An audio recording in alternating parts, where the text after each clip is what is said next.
Hello, beautiful souls. This is Rada, and this is Precious. She is my very naughty but amazing girl. And isn't she cute? I wanted to just come on here because I wanted to share something very peculiar that happened to me the other night, actually, the night before last. I was sleeping and I was trying to sleep, but I was having a very hard time sleeping. And I felt um, kind of tired and a little wired. Um, I was just laying in bed, and sometimes when I do that, I start to have these lucid visions. And so what I saw was kind of alarming. It was this little girl. She had dark hair, and she was a beautiful little girl, and she was standing somewhere that was very desolate. I don't know how else to describe it, like a desert or something like that. um and she was standing there by herself, what looked like by herself. And then shortly after, I saw fire, and she was like in the fire, and was watching her as she like transformed into um like a version of her that was like a cartoon. So it's almost like her body transformed into a cartoon. And what I got is that she had transformed into another version. So there was like a death of her physical body, and she was still very much alive, but in a different form. So I went, and the next day I was having a conversation with my friend who's a healer in Africa. And and I was telling her about this, that like, wow, I had streamed a stream last night. I saw this little girl, and she was in this desolate place, and there was a fire. And what she said is, oh, well, it sounds like she was a ghost. And that, and then I stopped and I listened and I closed my eyes, and then I heard the crying. So, being that we're both, empaths and healers and psychics, we tuned into her. Tuned into her energy, and then we found, yeah, indeed, she was a girl who had been abused and hurt very badly, abused in ways that no child should ever experience. Um, and what was worse is that she was disposed of in this fire. So she was actually like so she had found my energy and was like clinging to my energy. So I said, okay, you know what? She can't be here like in connected like to me. Um, I'm only a conduit to help her get back to where she needs to go. So, my friend was with me, and we were guiding this girl back into the heart of the creator where she could get restored. And when we went up there into the heart of the creator, which is something that we do in the Morning Code Healing by Maya the Shaman that I was taught, we can restore a lot. We do our energy work from that place. And when we got there, we both said, oh my God, there's so many more of these souls, of these children that have been trapped in between.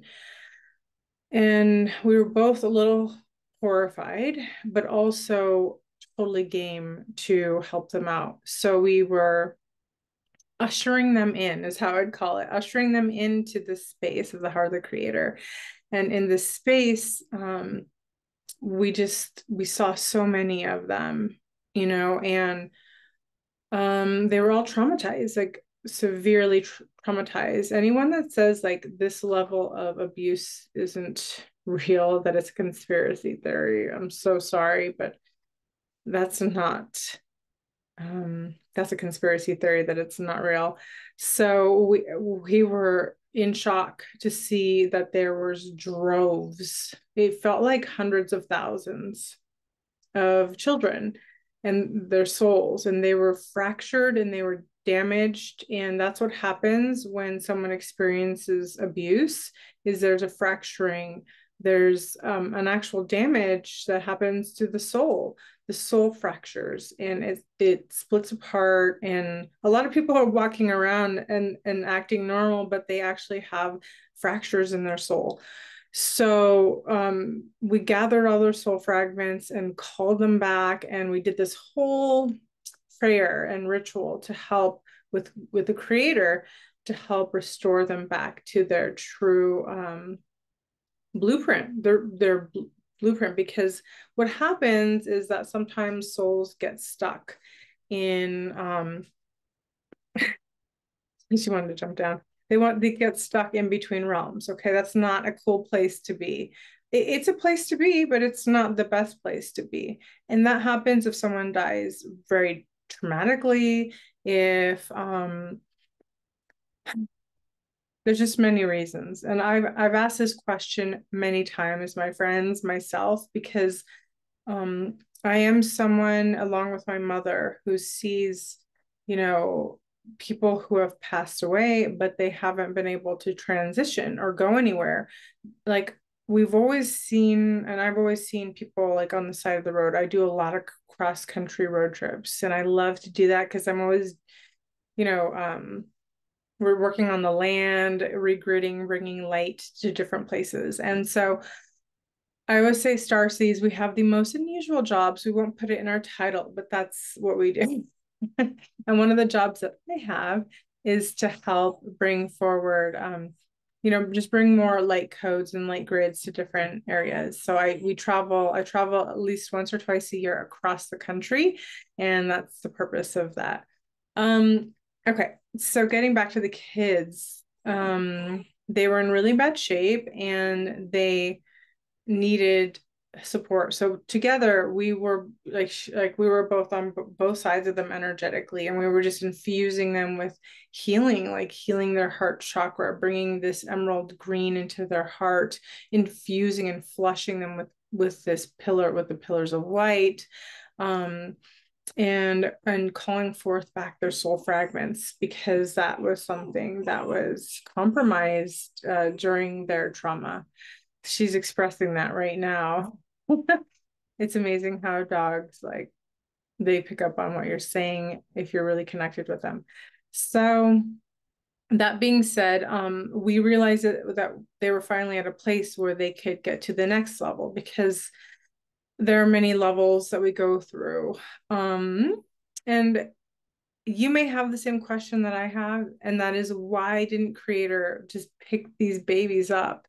You know, why didn't Creator pick up these people that I see on the side of the road that are in like 1920s outfits? Why are they stuck here? Why are they looking at me to help them? And when I prayed about that and I asked about that, you know, Creator said, well, because, you know, you're my angels, you know, you are my hands and my feet and my arms. Your prayers make a difference. You are my earth angels. And so I just wanted to remind you, you know, you're an earth angel, and that you make a difference. If you pray for good things for people, it makes a difference. If you see a soul that has lost its way and it's just wandering, and you ask Creator to pick that soul up and take it to the heart of the Creator and to rejuvenate it so that it can actually go higher, that makes a difference. It really does. So I want you to know that, because we all have to do this work. I mean, those of us that can see, and everyone can actually see. Some people actually, but they just choose to block it out, right? I've made very clear, like, distinct rules. Like, okay, like I have this ability to see, but I don't want to see in my home. Okay, that's not something I'm like. I don't want to. Like, what I saw was a vision. It wasn't in my home. So I've made sort of rules and boundaries so that I'm not inundated, because having those you know, psychic and intuitive and, you know, downloads and you start to see things all over, right? Your multidimensional senses are so heightened, and it can be really stressful actually. So that's just the truth. Like, you just see stuff, right? It's not that you're crazy, you're not seeing, just seeing stuff. You're seeing be over through the veil, because there's a veil. Literally, people who think that you're crazy because you see stuff, it just means that their third eye is not open. They can't see it yet, right? And that's okay. And there's nothing wrong with that. Um, so many times people have tried to put down people who have these abilities because they're afraid. That's why they did the witch hunts, you know? They did the witch hunts so that they could take these seers, and they wanted to chop them up, burn them up, and destroy them. And I'm like, you can't do that this lifetime, actually. It's not cool, because I'm perfectly sane. And many people who have these abilities don't share that because they don't want those issues, right? So, that being said, we know that people who are crazy, they never think they are. And people that are sane, they know that they're a little crazy. We all have a little craziness inside of us, but that's manifested in actions, right? So when people do crazy things, and people are getting crazier and crazier, we were told that this was the time of that more light was going to be coming to earth. The veil is going to thin. You're going to be able to see more. So if you are seeing more and you haven't seen before, the Akashic records, the infinite cosmic records, are going to be more open now. So you're not going to go crazy. Okay. Like, don't ever think that. And I learned a long time ago how to shut off my abilities. Like, and I did shut them off for such a long time. I was like, this doesn't belong here. I don't belong here. I never felt like I belonged on Earth, because I'm a starseed, and I know that um, there's many of us here. This isn't this is our home base for now, but we came here and we actually had these abilities when we came, but we actually, in order to function like really well in society, turn them off, shut them off, numb, suit up, put on that face and move forward. And so that's how I coped with my life, or I used to cope with different kinds of abuse, drinking and all kinds of stuff. So there are many ways that we mask these because we don't want to be different. And all we really wanted was to be loved, to be recognized, to be okay being how we really are, instead of pretending that we didn't have this stuff going on. So that's why we do the mastery. That's why I created a mastery program at Goddess Code Academy, so we can master our skills. And instead of being a victim and feeling like that, we actually get empowered. And I'm all about empowerment, activating your gifts to the fullest so that you can be fully empowered. And so, getting back to these beautiful children, I just wanted to say that there are a lot of souls that are displaced. And so I'm in prayer that I can be of assistance as needed. Like, I don't want to do this full time, but as it presents itself to me, I will be of service, because that's what I'm here to do, is to pick up some slack here and there, and to help, ultimately those that want to go back to creator. It's happened with people that I love, who have been part of nefarious things, and they passed away, and their soul was entrapped, in these dark places with these dark beings. And so I literally had to put claim on them. Like, it's not that I'm taking their soul, but I'm claiming them for God, for creator source, right? So creator uses us as his hands, or her hands and feet and mouth. We are a divine vessel. And so we need to know that. When we know that, we can take positive action. We don't have to be afraid of who we are, because what we say, what we do, our word, our intention is so powerful. So we saw that these kids we worked with them for like an hour, and it was two of us, and we're pretty hardcore. Both of us are hardcore healers. Um, We don't mess around. When we get to work, we get to work. What we do in 1 hour is probably like 20 hours in one. So we use all of our techniques and we just ask that they be cleansed and cleared and purified, and that their true soul come back to them cleansed and cleared and purified as well. And that they could restore their soul so that they're not fragmented. Because what happens is, because of trauma, because of soul fragmentation, the soul has a hard time moving forward, and it gets stuck in darker places than it should be. We're coming to a time of reckoning where we have to say no more. Those souls that need to go to creator need to go to creator. It's time to get restored. It's time to get rejuvenated. And for us on earth, all hands on deck. We're here doing the work, right? So if you're one of the star seeds, light workers, healers, benevolent beings that are here, knowing that you have a bigger purpose, kudos to you.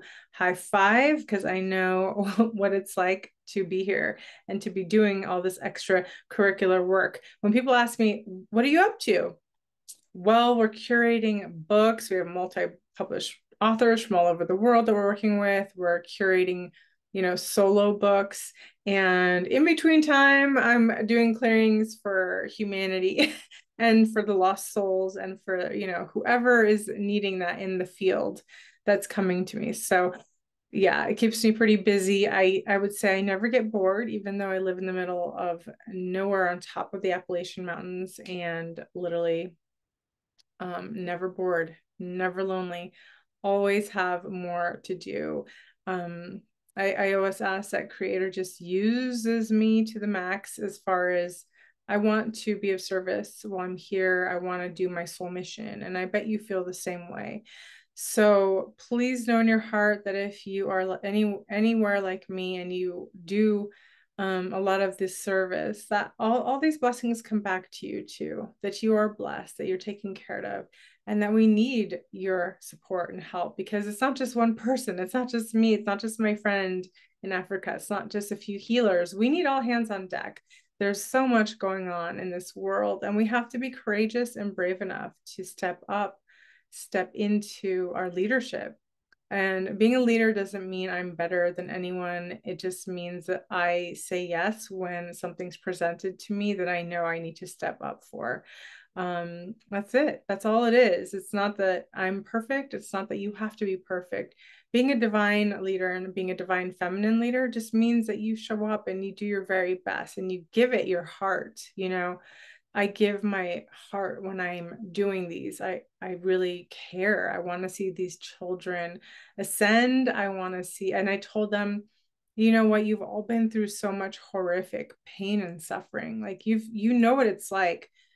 You know what it's like to be abused. So when you come back here, please protect the children, protect them, be that protector over the young ones, because they need our protection. Because as you know, even with the Balencia ads, Balenciago, Kim Kardashian, these people don't care about the children. They just care about their own, lining their own pockets, getting more affluent, getting more famous, getting more. They don't need more, but they're addicted, because that's how they get their sense of self-worth, at the cost of anyone.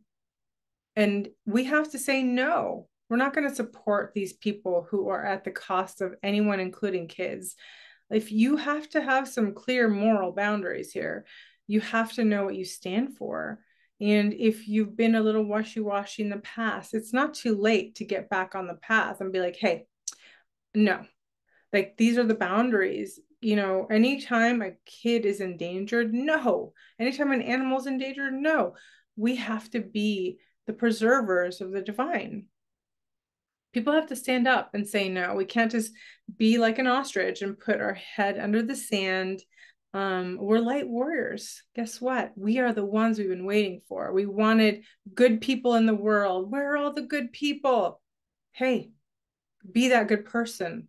It doesn't mean we're perfect. It doesn't mean we're not, Sometimes we're an a-hole, but it's nothing to hurt others like that, right? Sometimes we have strong boundaries. Sometimes we say no. Sometimes we're in our Cali mode, but we know where to draw the line when it comes to children, when it comes to animals, when it comes to preserving the divine and that spark of innocence, right? That's worth fighting for. That's worth standing up for. And that's worth saying no to anything that gets in the way of that. We have to step up. So I just wanted to share this transmission with you and remind you, you are a divine leader. So thank you for being that. I know you are. I know if you're watching this, that you're in your heart. So come back to your heart. Remember who you are. We're in this together. That's just the way that it is. We are warriors of light, and we came here to stand for that which is divine and holy. And in this hot mess that's going on in the world and all the unravelings and craziness, don't lose yourself.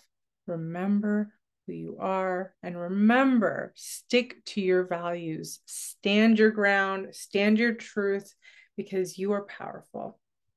So much love and blessings to you all. Bye for now.